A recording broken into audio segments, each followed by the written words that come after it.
The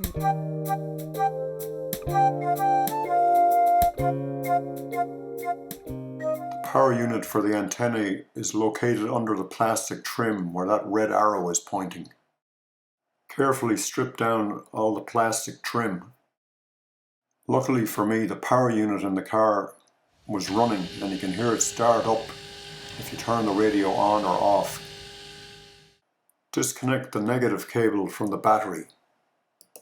Pointy nose pliers can be used to remove the special nut.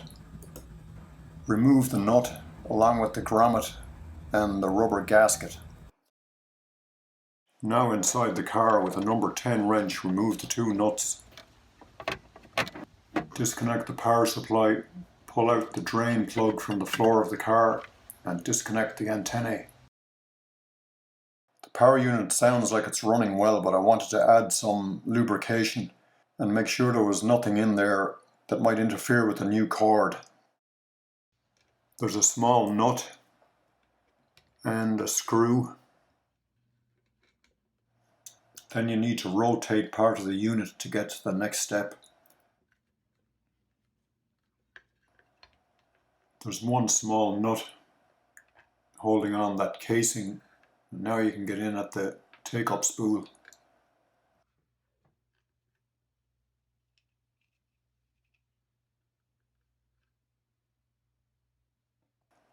Apply a small amount of white lithium grease to the parts in there as a lubricant. Now you just need to reassemble everything.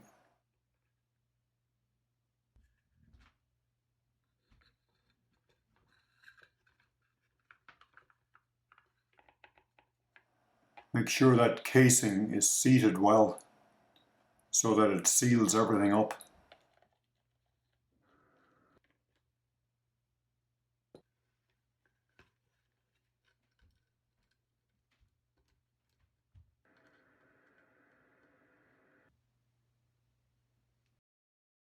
The antennae cord has teeth on one side of it.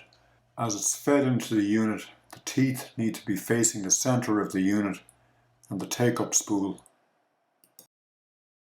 Installing the unit back into the car, connect the antennae, tighten the two nuts using a number 10 wrench, reconnect the wiring harness and feed the drain tube out through the hole in the floor of the car. And now you can reconnect the negative cable to the battery. Outside again with an assistant in the car and the radio in the on position. Have your assistant turn the radio off. Start to feed the antennae cord into the unit. And remember, the teeth on the cord need to be facing the center of the unit and the take-up spool.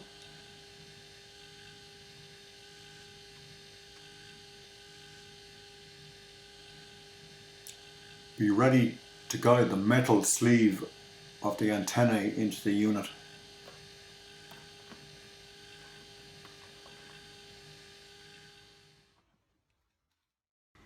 When I removed the special nut earlier, I found that some of the retaining sleeve from the old antennae was stuck inside it. With the nut held in a vise and using an old screwdriver and some brute force, I managed to remove it. Now you just replace the rubber gasket and the grommet and the special nut.